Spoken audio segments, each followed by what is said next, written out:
Thank you everyone for joining. And welcome to Career Learning Links event that we have today, Animal Adventures, Careers in Animal Science. My name is Stephanie Denler. Again, I work at NICC along with some awesome moderators, chat folks, co-hosts here today with me. We have an experienced career panel and some real life media pictures, video to share about day-to-day interactions that happen in these different careers. So during this recording, because this is recorded, if you have any questions, just please place them in the chat box and we'll be monitoring. We'll give them to the panelists in real time. So don't hold on to those questions. Holly O'Brien, who is our moderator today, she has a lot of prepared questions and questions that were asked when you registered. So we have a full agenda, so we will get started and hopefully we can end on time. But yes, any questions, don't hesitate to place them in the chat box. So without further ado, I'm going to turn it over to you, Holly, to get the panel started. Awesome. Thank you, Stephanie. As Stephanie said, my name is Holly O'Brien, and I'm a success coach at NICC. I primarily work with the students at New Hampton and Turkey Valley. So it's great to see other students from all across our district logging on and joining this awesome career panel we have today. What we're going to kind of do is some students submitted some questions. So between Sarah, Jenna, and Kelsey, I'm just going to kind of bounce back and forth. I will ask you directly to answer the questions to avoid that awkward silence and just to make sure that everyone's engaging. So just going across my screen, Kelsey, you were the first one. So what interested you in your career? Could you maybe give an introduction of yourself, your position, what you do, and how you got interested in that? Yeah, so my name is Kelsey Schmidt, and I lead our Humane education and our outreach programs at the Dubuque Regional Humane Society. In short, that just kind of means that I get to take what our organization does, I get to spread our mission throughout the entire community as much as possible. So it's really awesome to be able to be a part of this and hopefully have new ideas and allow students to get new ideas on animal careers. What actually interested me in this field, I always have loved animals, but I never grew up with animals. So I actually didn't have my first pet until I was 19 years old. So kind of unique. I think that might be a little bit more why I'm so passionate about them is because instead of having animals, I had a lot of siblings. So it was really great to be able to make that transition and work more with animals. I also have a really deep passion for educating the community, especially more vulnerable students. So it's really, really awesome to be able to combine a lot of my passions in this one field. Awesome. Good for you. I have a big respect for humane societies. I know it can be very challenging, but definitely a rewarding profession for you. So thank you. Absolutely. Thank Sarah, you are up next. If you want to kind of introduce yourself, tell us a little bit about yourself and what interested you in this profession. Oh, Sarah, I think you're on mute. There we go. Perfect. I am actually kind of two different people. So professionally, I'm Dr. Sarah Pollock. I recently got married, but I've been practicing veterinary medicine for the last 5 years. It'll be 6 in May, which is crazy. And I'm Sarah Polashek in legal world. So I am a current veterinarian in the Elkader vet clinic. And we actually have 3 different locations. So one in Elkader, which is our primary location, and Strawberry Point. So we see small animal appointments out of there a couple days a month. And then we actually recently acquired the Valley Veterinary Clinic in Elgin, and I see small animal appointments out of there a couple days a week. Currently, we're down 1 person on maternity leave, so we're just kind of bouncing all over the place. But hopefully I'll be doing small animal out of that location in the near future. Basically, I grew up on a farm south of Cresco, and my parents milked cows. I fed calves. We also had pigs growing up. And so I've always been kind of in the animal industry my whole life. And so I actually was supposed to go to med school, and I was a pre-med student in undergrad. And I just kind of realized that I was familiar with veterinary medicine and practice. And I actually just kind of switched because it was the same classes, and I wasn't really out anything.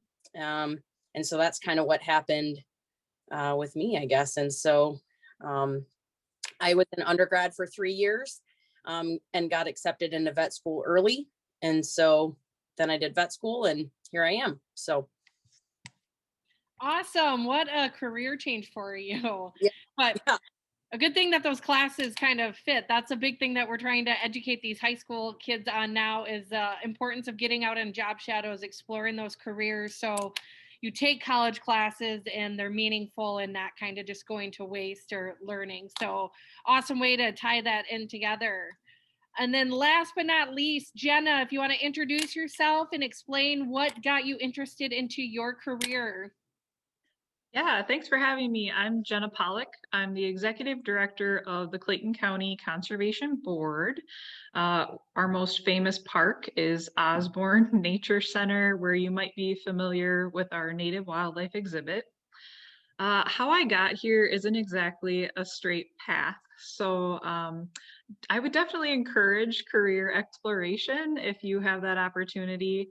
I grew up on a farm here in Northeast Iowa, not far outside of Elkader, and had a passion for animals. When I graduated high school from Valley Community Schools, I thought I was just going to go to Iowa State and become a vet, lickety split, no big deal. Iowa State was a little too big for me. It was a little too outside of my comfort zone. So I transferred back to NICC and spent a really big semester there, kind of growing possibilities, doing a little bit more of that investigation, and then transferred to Luther College in Decorah, where I pursued a degree in psychology and social welfare. While doing those classes, I had an opportunity to intern with Clayton County Conservation as a summer naturalist, which is a position where we do a lot of environmental ed, a lot of youth programs, but we also got to take care of all of the nature center exhibit animals.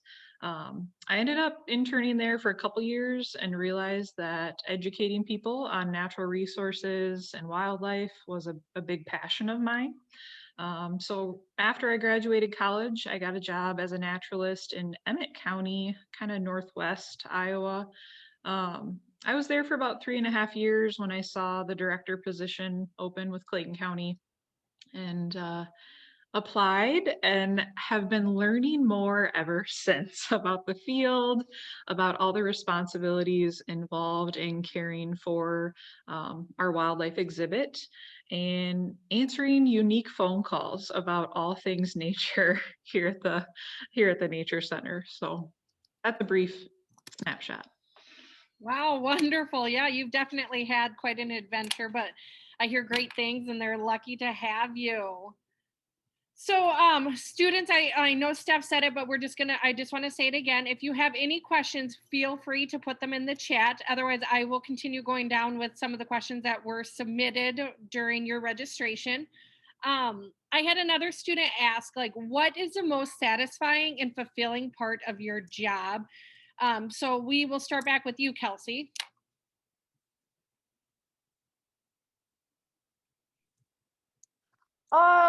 I think that's a very, very difficult question for me, because there's a lot of things obviously that I'm super passionate about.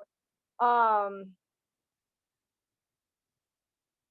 don't know. I think the most fulfilling it would definitely be being able to see the community and see students kind of make the connections that we're hoping to make. So our mission is to treat all companion animals, all animals, with inherent dignity, and not only to do that with animals, but also other people. So it's really amazing to be able to help foster that, and to see the community open up and really understand what animals really do mean. Yeah, absolutely. So I know a lot with humane societies, you guys have a lot of volunteers, and I see somebody on the side with you. If they would like to introduce themselves, that would be fantastic.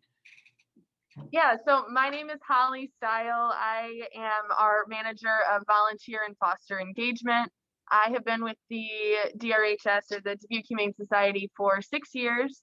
So I work directly with our volunteer and our foster programs, getting volunteers involved in every aspect of the shelter, and finding foster parents for all of those vulnerable animals that are coming into our shelter.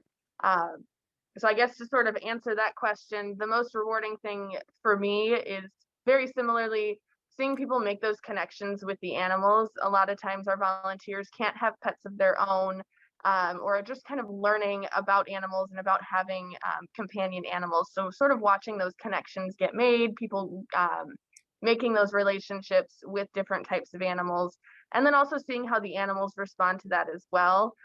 We have volunteers that work very specifically with animals that have behavioral issues or are very fearful or anything like that when they come into the shelter. So watching kind of those different people work together with those animals to kind of see them come around and become a lot more adoptable is super rewarding for us. Yeah, and with that especially, it's really great to have our volunteer program, especially our junior volunteer program. It's a really nice way to get students in the door to see the entire shelter. So you'll be able to work in animal care, you'll be able to work in human resources, in community funding and grant writing and things like that. So kind of getting into just any place in general volunteering with animals is really great to see the broad spectrum of what you can do. Yeah, absolutely. I love that little plug because there's a lot more to it than just the animal care. So talking about that grant writing or some of those other skills that students could definitely inherit by becoming a volunteer and helping. So thank you. Sarah, on to you. Do you want to share maybe what's the most satisfying about your job and maybe what you least like about your job? Okay, so that's gonna go from one extreme to the absolute next for me, I guess, because you can have some really, really, really great days in this career, and you can have some really, really awful ones. So, with that being said, I grew up around animals a lot, and so I had seen good and I had seen bad, and I think sometimes just being aware that not every day is going to be awesome and there are going to be some really tough ones. But the best part about my job is helping patients, which are the animals, and then working with clients. It is awful giving news that you don't want to give, but at the same point, people really appreciate honesty. And I would say that I'm probably the most straightforward and honest person that most people will meet. I don't really hide things. So some people, you just have to do it in a way that is delicate as well. So having successful cases is probably the best part. We have a dog come in hit by car, and I'm like, I don't even know what to do with this case. I call colleagues and I call Iowa State, and they're like, it needs an MRI. And I was like, well, I don't have an MRI. But then we were able to do what we could with the dog, and it went home to the owner a couple weeks, later of being hospitalized, which having a hospitalized dog, in a clinic that is fairly rural is not very common. So when you have a case that's in the hospital for a long period of time, people have deep connections with that pet and the owner because they come in. And so those cases are awesome. And helping that client through that process. And they just know you're doing what you can, and it kind of is what it is. But yeah, then the tough part is, clients that aren't compassionate towards you and the fact that you are trying to help, but they're not the most receptive or they're not the nicest, and they might get angry, and that's really difficult, but you just do what you can and you try to do the best what you can for the patient. Ultimately, the patient is always my biggest concern. So if I have to deal with an angry client, I would totally do that as long as it would help, the dog or the cat or the cow or whatever I'm treating. So And being on call is not always fun because you could work, 7 to 5 and be really tired and have a really busy day, and you might be called out till 8, 9 o'clock at night. So there are lots of good and bad things, and you just kind of have to take it day by day. And obviously there are stressful times, but you got to do what you can and move on and go home and vent a little bit, and then maybe have a beer or something and move on. So I appreciate you sharing that, because I mean, sometimes I think people think of the rainbows and sunshine and the puppies and all the good things. And unfortunately, like kind of the healthcare side of it, there is the good and the bad with it. And so taking everything as a lesson with a grain of salt is always very important to learn. So thank you. And now, Jenna, how about you? What would you say is the most satisfying and dissatisfying thing about your profession? I'm a problem solver by nature. So where I get satisfaction is when we get handed a problem and we're able to come up with a solution. I seek community feedback often. As a county employee, county department, we live life in a fishbowl is a phrase that I learned when I was in college. So, I mean, the public perception of what we're doing here at Osborne, at our other parks, it's kind of top of mind of putting our best foot forward. And so when we get feedback that people see what we're doing, that's kind of what means the most. That's what's the most rewarding, is that we are meeting those public service requests. Working with the public can be a challenge, and sometimes it provides very humorous moments, and other times it provides moments where I'm glad I get to wear a set of handcuffs. So those are the benefits and challenges, I would say, particular to the native wildlife exhibit. We just recently added engagement, enrichment activities with our critters that we take care of. And that was based off public feedback. I mean, a lot of people were concerned. They were noticing like pacing behaviors and different things. And, we wanted to see us stimulate a chase of some of the cougar. They wanted to know that it had those wild inclinations to get its food, that it wasn't just served its food on a platter type of thing. So Drake University students reached out to us on that, and it was an engaging project, and it's gotten a lot of good feedback from the public. I still have a very big champion of our cougar that really wants to see us bring it a mate. That would not go well if you understand some of those dynamics. So, like I said, there's some humorous moments in there, but top of the line is safety of the animals that we do care for. Some of them were bred in captivity. That's how they came here. Others were injured and rehabilitated before they came to our exhibit. So, I mean, that's kind of why they're here, right? It's a safe haven, and prevents them from having to be put down somewhere else. So. Oh, wonderful. Thank you. So I see we have a student question. So Kelsey and Holly. So when I think of a humane society, I think that you rescue like the dogs and cats. Do you rescue any other animals with that, or what's your favorite animal that you work with? So we work with lots of other animals outside of just cats and dogs. We have a critter room that houses any small companion animals that are either rehomed with us or are brought in as strays. We at one point had 13 potbelly pigs. We've had chickens and ducks and different reptiles, skunks, all kinds of fun stuff. My personal favorite is the ferrets. Oh, look at them. So these are Coda and Clover. These guys hang out in our volunteer lounge. They greet the volunteers. They are just kind of here as emotional support. Working in this type of environment, there is lots of difficult situations. So these guys are here to just be playful, keep things light. kind of give volunteers the opportunity to interact with animals outside of cats and dogs, because we don't always have critters. So these guys are just kind of a constant for us. So these are one of my personal favorites. Yeah, and I love cats and I love dogs.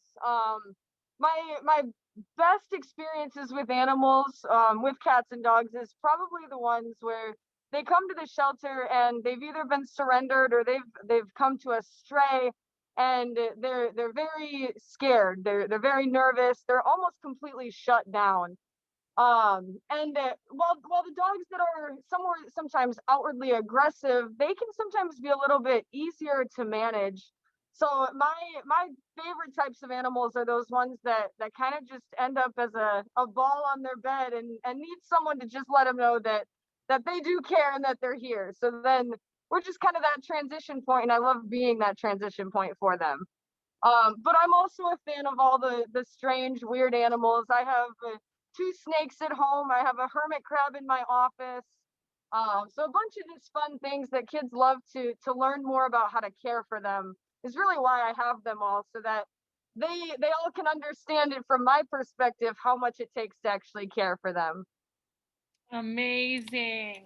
How about you, Sarah? You work with a wide range of small animals. What would you say is your favorite? Oh gosh, I don't know. Anything that's in the baby stage, I would say. Yesterday I had 3 baby dachshunds come in, and it was probably the best appointment ever, and I needed it. So it had kind of been a challenging day, and then I had 3 puppies come in at the end. That's the best way to end your day. So I really do kind of like any neonate. I like doing C-sections. Surgery is kind of my favorite, so I don't care what surgery I'm doing. I just like doing surgery. But when I bring puppies or babies into the world, or calves are cute. I do like lambing and kidding season. So that's in full swing right now. So hopefully I can get my hands on something like that here in the near future. But yeah, I like anything little. Oh, me too. I just love it. It amazes me how they start out and how big they can get, or like their transformation. So awesome. How about you, Jenna? What would you say is your favorite animal? This is probably expected, but I think the black bear is the most charismatic critter that we have. They each represent different things, but our black bear is probably our most popular and the one that we get the most questions on, and by far the most humorous that we get to engage with. I'm also in awe of all of the raptors and just like the strength that they endure in such a small, compact little body. So I know that was 2, but I couldn't choose. So raptors and black bear. Interesting. All right. So as Stephanie said, we have a full agenda. I have a couple more questions that I'm going to kind of just skip around and ask each of you a different question, so we can kind of wrap those up before I turn it over to Joni to share a video. So Kelsey and Holly, another question that came in is, what is some challenges that you face with your job? Was there something unexpected that you didn't realize came with your position that you're in?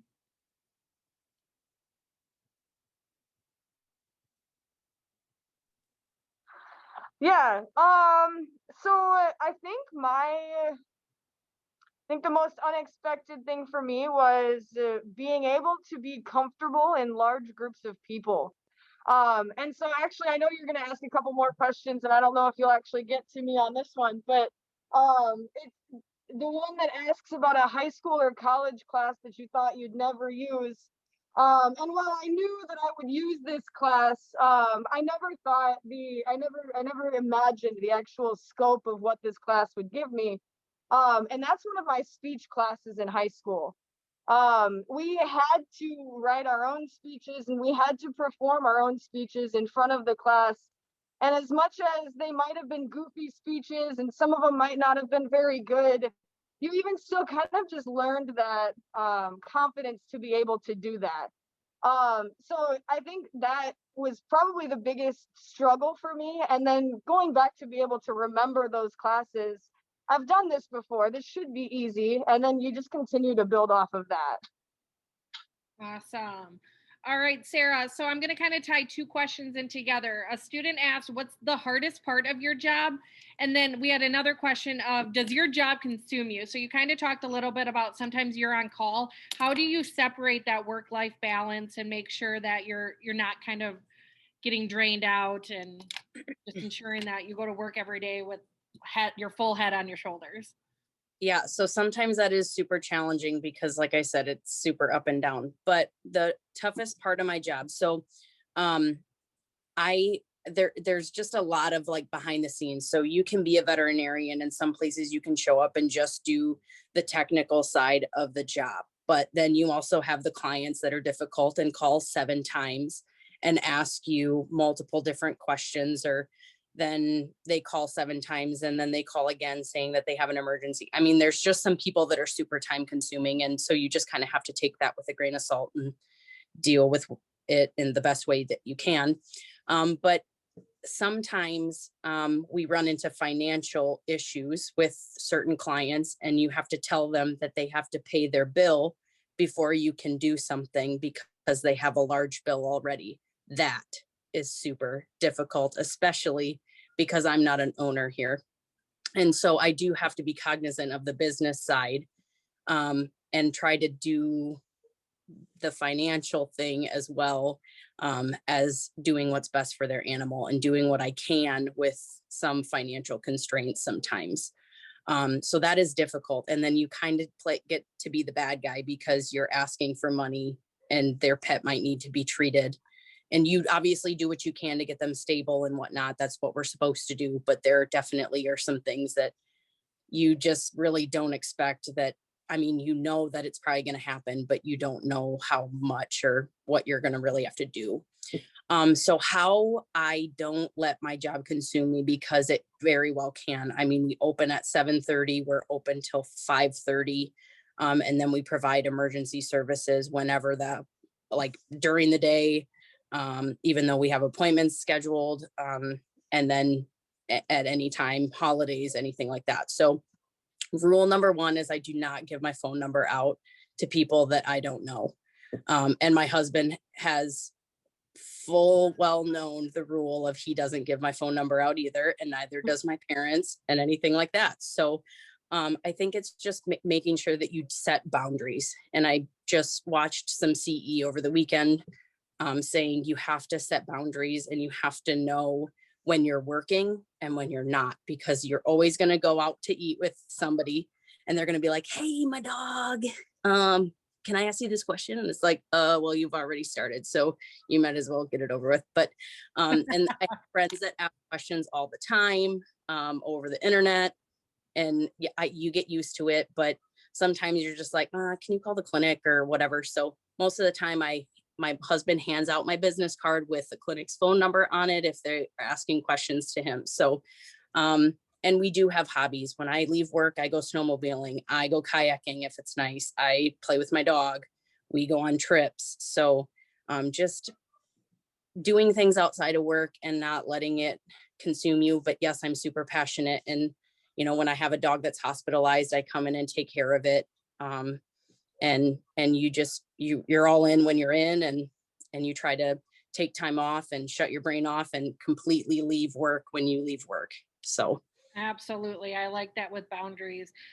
All right, Jenna, so I'm going to just wrap it up with you. What advice do you have to the students for like participating in events like this or going on job shadows? What can they do to better prepare themselves for their life after high school and finding their passion in an animal adventure career? I guess my advice would be, don't be afraid to ask, like any and all organizations. If you have just the smallest inkling of, I think I know what that job is, or I think I might want to pursue that, ask. A lot of the industries and businesses I know in Clayton County are partnered with NICC. We partner with a lot of our school districts, not just in Clayton County, but surrounding. everybody's looking to provide that connection, even if it's just, you know, a couple hours of a job shadow or a more intense experience. Shameless plug, we have paid internships and the deadline is approaching here in March. So if you're interested either in working with animals or getting more exposure on the natural resource and environmental education settings, we have positions for both. They only pay $10 an hour, but it's better than nothing. So grow those opportunities, and just don't hesitate to ask the adults and role models in your life if you think there's something that you kind of want to get a better feel for. I think that's really important because those exposures can kind of help set up a clear path for you down the road. And don't be afraid to change your mind. That would be my other recommendation is go with your gut. I love it. I love your shameless plug as well. So make sure you students pass that along to your friends if you know anyone looking for a job. Otherwise, at this time, I am going to turn it over to Joni to share a video she worked on. Thank you, Holly. I am a success coach out on the south end of the district. I work with West Dubuque, Cascade, Wallert, and Beckman students.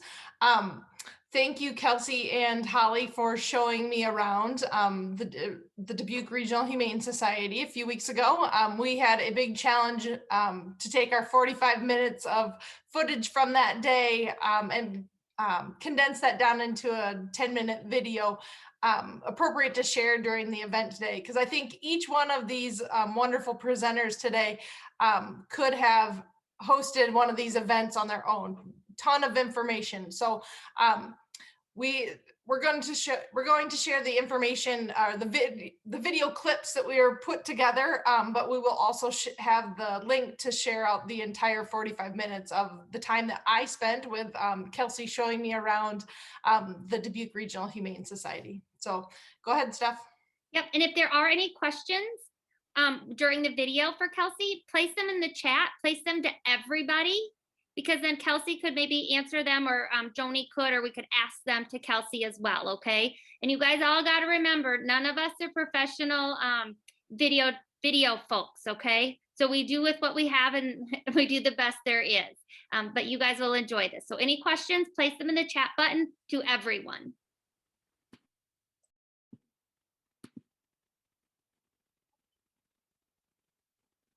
It's not refundable. These guys are actually this atrium right there just got donated to us. We used to have a few, but we kind of doubled that in the past year, which is really cool.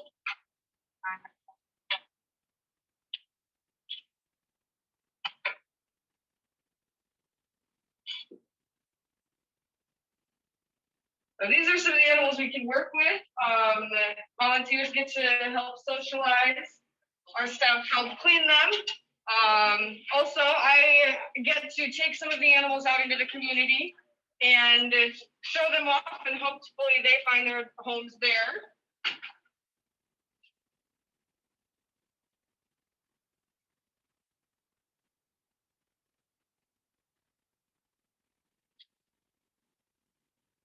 We'll walk up through this, but we'll actually also walk through that door now.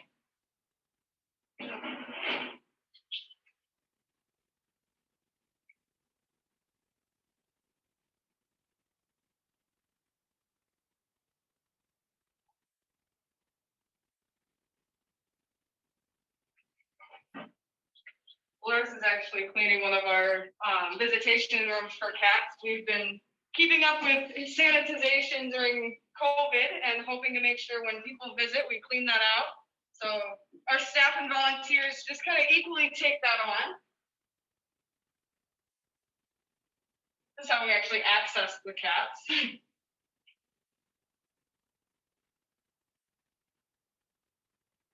Yeah, Pets here? For cats, our average length of stay, I believe, is we just had the numbers drop. So I want to say it used to be somewhere between 16 days, and now it's been even less than that. I will definitely get you the real numbers on that, though, because lots of COVID pet adoptions. Yeah, when people are at absolutely. home. COVID has helped tremendously keep animals in their homes. When people adopt, they are really serious because they're home with that animal the whole time. So it really has, we've seen a lot more animals stay in their homes. Our return rate has stayed the same as, honestly, it's gotten a little better since last year too. So we're really seeing consistent, really great Dubuque and surrounding area community. That one, I think, just found a home. I think they're adopting up at the front desk. So. Sweet babies. And then just kind of this back area is where all of the magic happens. We are able to clean the cat's laundry back here. Yep. That's where we have all of the supplies, the litter boxes, the food dishes, everything basically these cats need up here is in this room. Their blankets, one of the really cool things I always love to point out.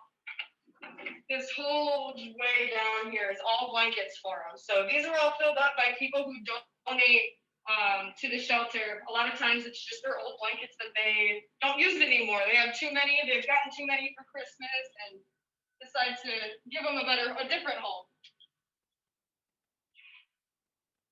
Little Toby is on hold. He's one of the cutest. He actually came from a transport from the flight from New Mexico. So he was only 2 pounds at the time. So he needed about a month to grow. He finally gained a little bit more weight. He weighs 6 pounds now. He's only about 3.5 months. And now he's hopefully found his forever home. It looks like he's on hold. And a rude awakening to, hi, welcome to the snow. Absolutely, yeah. Snow. I think his foster took him out the first time and he kind of put one paw out and walked right back in. We won't spend a lot of time outside, but this is one of the really cool spots to be in our shelter because this is where all the dogs every morning and afternoon get to be let out to go to the bathroom. Our volunteers and sometimes our staff get to come out here and socialize with the dog. We've even run large play groups. Our staff have been trained to run dog play groups out here. So I remember at one point last summer, we had upwards of 20 dogs running around playing together. So that was definitely a really fun opportunity. Really great to have that back space. And this room, I even have to use my key because we are almost completely empty. We have one dog just recovering from surgery in here. So do they go out when they have surgery or is that something that you do on site? Yeah, so we actually have an in-house vet. He works 4 days a week and he takes care of all of our amputations, all of our spay and neuter surgeries. He prescribes the medications for the animals in our shelter. So he tries to do as much as he can, but there are some things that we can't do. So we don't have an x-ray machine and we don't have dental tools, but there are great other vet clinics around the Dubuque area that actually really help us out and let us use their supplies and their equipment to be able to give these animals the care they need. Poor baby with a cone of shame. Yeah, Sandy actually is one of those really cool dogs. She came up from a transport from the south. And when she came, she actually had a tumor on her backside. So lots of grants and local support, obviously. So overall, how does the funding work for the Humane Society? Because obviously there's a fee that people pay to adopt a pet. Yeah. So we are a nonprofit organization, a 501c3, and we do receive different funding from grants and things that we're able to write out and ask for. We receive a lot of donations from the community as well. We actually, the dog and cat food for our animals that's given here is donated to us by Tyson's. So we actually don't have to pay for that, which we're so fortunate about because if we didn't have that service, we would not be able to house as many animals as we do. And Tyson's is a Dubuque local owned business. Yeah, exactly, Awesome. Exactly. So the community kind of just continues to help the community in any way they can. Another way the community helps each other, you see this giant shelf? The Humane Society animals can't eat anything but the science diet that we give them. So we wouldn't want this to ever go to waste. This is food that's been brought in by members of the community. And so we've created a pet pantry program for people who are struggling with finances. So instead of having to surrender their animal to us, they can sign up for our pet pantry program. We can send them home with, I think, upwards of 100 pounds of dog food, 50 pounds of cat litter, and 25 pounds of cat food each month. Wow. To be able to keep those animals in their home. We would see a lot more animals returned or surrendered to us had we not had this program. So it's really great to be able to have a community-funded program for the community. Awesome. Toys. I see toys down there. Absolutely, yeah. These long toys in here, those are really great. I actually might have some. Those the kind that you're putting peanut butter in? Yeah, let's see. So our staff and our volunteers work pretty hard to keep animals' lives enriched and getting them new smells and tastes. And one of our enrichment programs, you throw some peanut butter, chicken broth, looks like there's some treats in there, probably wet dog food. We'll use peas sometimes. At one point we had cockatoos, so we were feeding them the mixed fruit. So yeah, it's just kind of different things we get to do with the animals to get them to use their brains, keep them a little bit more entertained if they're having to spend time in a kennel. We can walk into our vet clinic. I think they're actually done with surgery for today, so that's probably a good thing. So we do have the full vet clinic in here. Our surgery machine, or our surgery room, we also have where they are able to have 2 tables, and they're able to complete all of our extra surgery work. I know this room probably just got cleaned because they were using it this morning. So this is where our vet does all of the surgeries and takes care of any extra issues that might happen with the animals. Our vet techs work really hard to keep this all put together, and we have to make sure it's clean for the next time.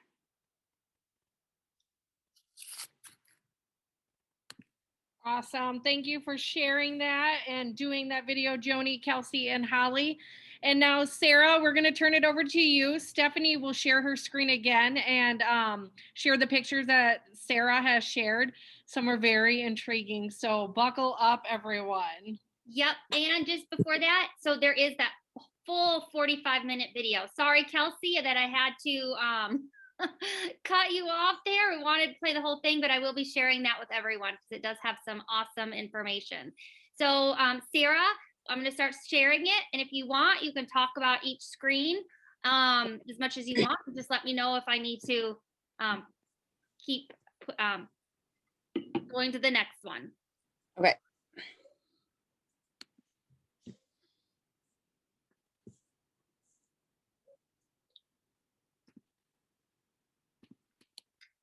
I didn't know if you did want to talk a little bit about, talk a little bit about your work that you do at the Osborne as well. Yeah, sure. So I'll just briefly touch on that. So Jenna and I do work closely together. Every year I do an annual walkthrough there. And we're actually working on basically a newer program of veterinary care. So we've actually been in contact the last few weeks, which we're trying to just make sure that we're doing everything that we can for all of the animals there.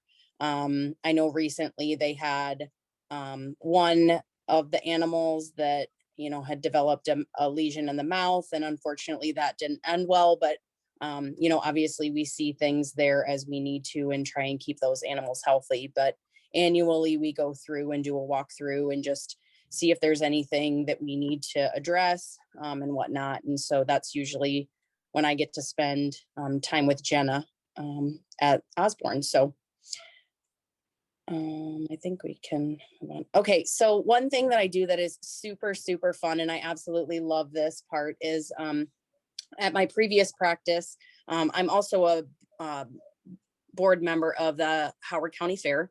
And so with our new ag building, we were able to add some live birthings. And with the help of some local farmers, I have cows that have had babies and not had issues in the past, actually induced for calving at the fair, which we try to set up the most controlled instance, but obviously this mom was just not really doing her thing. So the picture on the left is me and Ryan Mollers, one of the farmers. This was his cow. We did end up having to pull it. The good part is we didn't have to do anything extra. I don't really like to do that. I'd like to just let the cows do their thing. And most of the time they do a really good job just because they've been moms before. But we did end up pulling this one. And that's just probably one of my favorite pictures ever. So great learning experience for kids to come and watch that. I guarantee you the girls leaning against the fence had never seen that before. So that's kind of an awesome experience, and kids can come up and ask questions. And I talk through things as I do it so that people understand that the way we have the chains placed is not hurting the calf. What we are doing is we are allowing her to use her natural contractions, and that we're working with her, and that we're not doing anything damaging.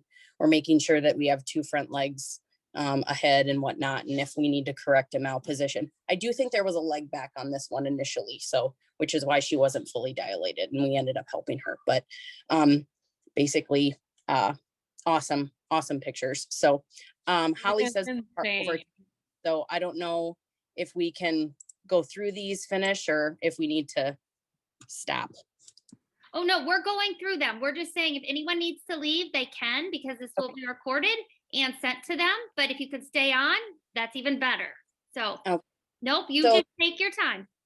Okay, so this is actually Rufus. This is probably one of a case that just was really tough for me. So the owner ended up relinquishing this dog. I had been working with her for actually a couple years before we were able to get him removed. Unfortunately, the owner she was on oxygen. She just could not care for him. And clearly he was kind of in a bad way with severe allergies and mange. And once he was provided the correct treatment, we were able to get him replaced in a home that he could be appropriately cared for.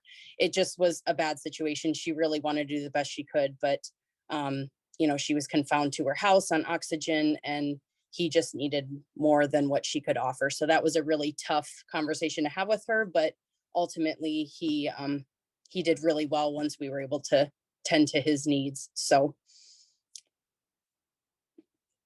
that's Rufus. This is just a little goat that came in with a broken leg, and I was able to splint it. And so you kind of have to use some different methods to keep things clean, because that goat's going to go right back out into a barn. And so I actually cut a medicine bottle and put it over the end so that the splint wouldn't get dirty. So that critter came back and had a nice healing fracture. And so then we were able to take that off probably about 4 weeks later. So awesome. Hey, Sarah, with that previous picture of the dog, we had a question. Do you work with rescue organizations when a situation like that happens? How do you place animals when needed? Yep. So that was actually at my previous practice. And so we actually worked with SNAP of Chickasaw County. And so that dog did go into the system. And we were able to find him a home. And so at my current location, we do not, which I did kind of enjoy. We did get a lot of animals that way, and a lot of people would drop things off, which the Humane Society can attest that is kind of a crappy situation. But ultimately we can kind of help and assist medical needs. And so we did have protocols that we followed and whatnot, but I don't currently work with one, but we did use a rescue program for this one. So so this one's actually kind of fun. This is actually a C-section on a show pig. We have one producer in our current practice that breeds show pigs. And unfortunately, their pelvises do not bode well for natural birth because sometimes they can be really narrow. And so during the winter months, usually right around Christmas, he farrows out about, I would say 30 to 40, maybe even 50 show pigs. And so we're kind of on call at all hours, and he's just like, oh, I can't get it. The nice part about it is, and this is actually my colleague, Dr. Megan Johnson, delivering this one. And so basically we sedate the sow and deliver right in her crate. And that was actually her litter on the right. So I did one C-section this winter for this producer, and we delivered 11 live piglets. So it's just kind of a fun, C-sections are probably my favorite surgery to do, especially when you have cute little piglets that come out like that. So what would you say their average litter is, or does it vary? It varies a lot. And I would say show pigs, you can have a really big range. One might have 3 or 4. And some, but I would say the normal, like commercial pig is probably going to have 20. Like, I mean, they have a lot. So, and we do farrow out commercial pigs at the Howard County Fair, and you will see that those litter sizes are much larger than a show pig. Show pigs are a little more stockier. They're not as big as a commercial sow. And so basically their just body frame is not built for it. They do have, so every animal might have a different uterus. Pigs have really big uteruses, and so they can house a lot of little critters. So yeah. That is crazy. This is another awesome surgery that I did. So this dog, the x-ray is on the left and it's kind of hard to see, but you will kind of see a basketball-like structure in the abdomen. Yep, right there. So, and actually this is real life on the right.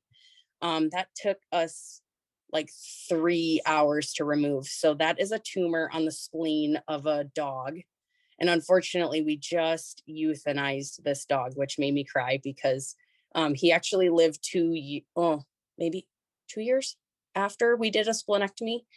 So that tumor is a very common tumor of the spleen. It's called a hemangiosarcoma, and it usually bleeds into the abdomen and it could rupture at any time. So they can actually bleed out. And so it's a pretty serious tumor. This one was 11 pounds. That's the biggest one I've ever removed.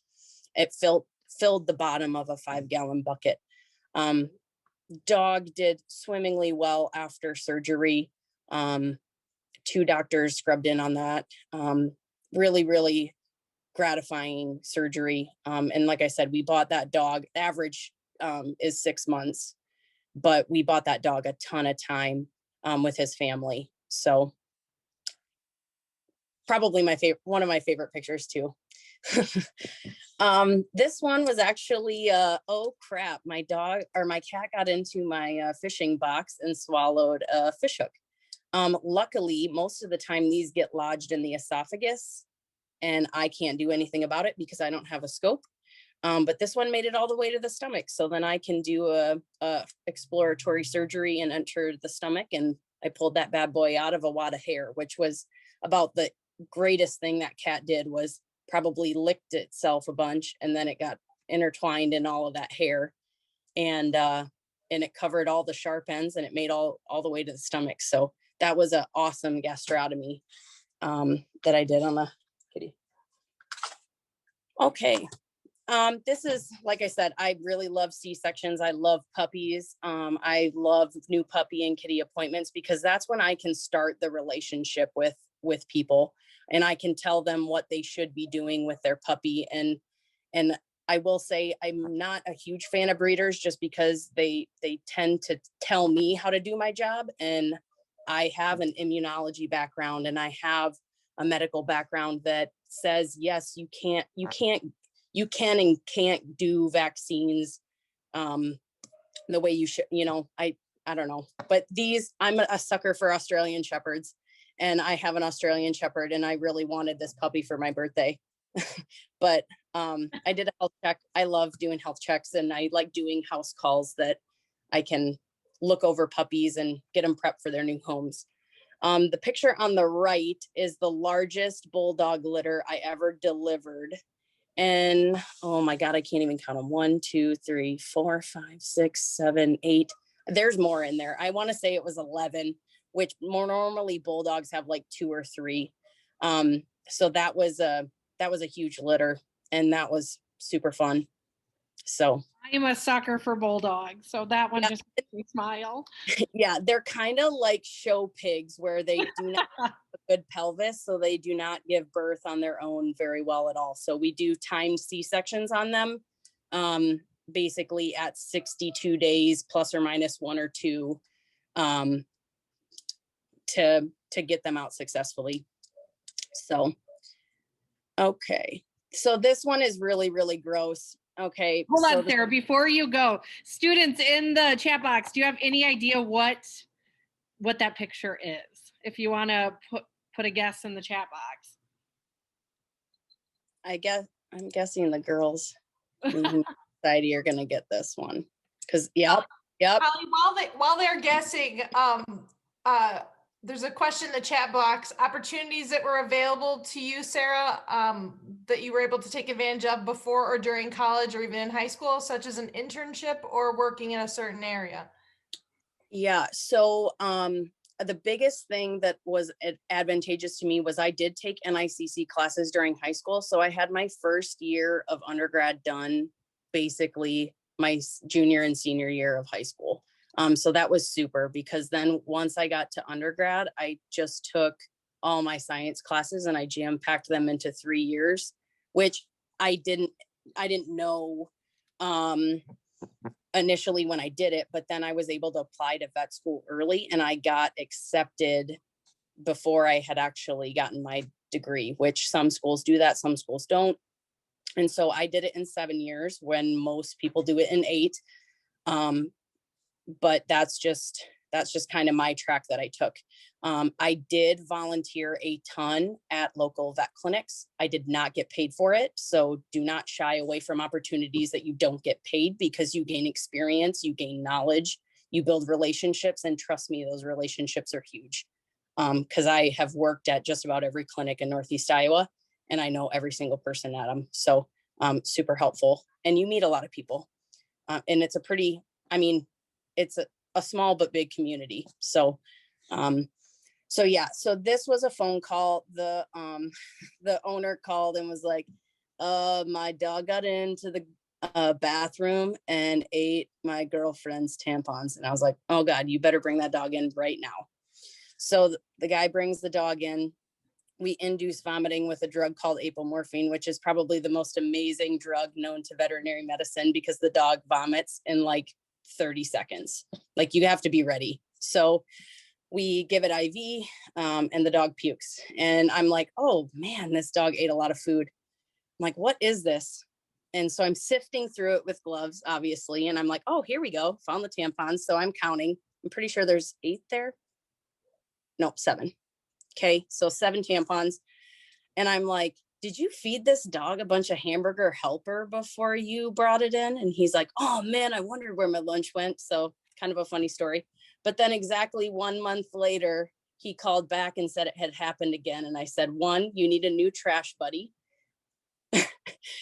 And you should shut the bathroom door, because that's just disgusting. So that actually happened twice to that dog. Oh, that poor dog. Yeah. At least we saved it from surgery on that one. Yeah. No kidding. Well, those were wonderful, very intriguing pictures. So thank you for sharing that. I apologize that we went over. I think we could have just kept going and going with some questions and pictures. And I want to thank our panelists, Sarah, Holly, Kelsey, and Jenna. You guys were all fantastic. Thank you, students. And as our panelists have said, take advantage of the opportunities that are available to you. There was a quote in here about don't get hung up on getting paid, gain the experiences. Absolutely. Build your resume, build those experiences, and just do what you can to find your passion. Steph, I'll turn it over to you if you have any final thoughts for everyone.